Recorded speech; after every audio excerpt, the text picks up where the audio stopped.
অসমৰ জনপ্ৰিয় অভিনেত্ৰী চুমকি কছাৰীৰ জীৱনলৈ আহিল এক ভাল খবৰ। হয় বন্ধু-বান্ধৱীসকল, আপোনালোকে ঠিকেই শুনিছে।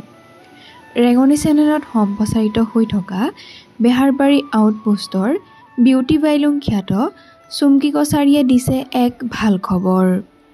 পিছে এই ভাল খবৰটোনো কি আপোনালোকক জনাম, গতিকে ভিডিঅ'টো আৰম্ভণিৰ পৰা শেষলৈকে চাই থাকিব বুলি আশা কৰিলোঁ। পেহীয়েক হ'ল বেহাৰবাৰীৰ বিউটি বাইলুং। হয় বন্ধু-বান্ধৱীসকল, আপোনালোকে ঠিকেই শুনিছে। ৰিল লাইফত নহয়, ৰিয়েল লাইফত পেহীয়েক হ'ল অভিনেত্ৰী চুমকি কছাৰী।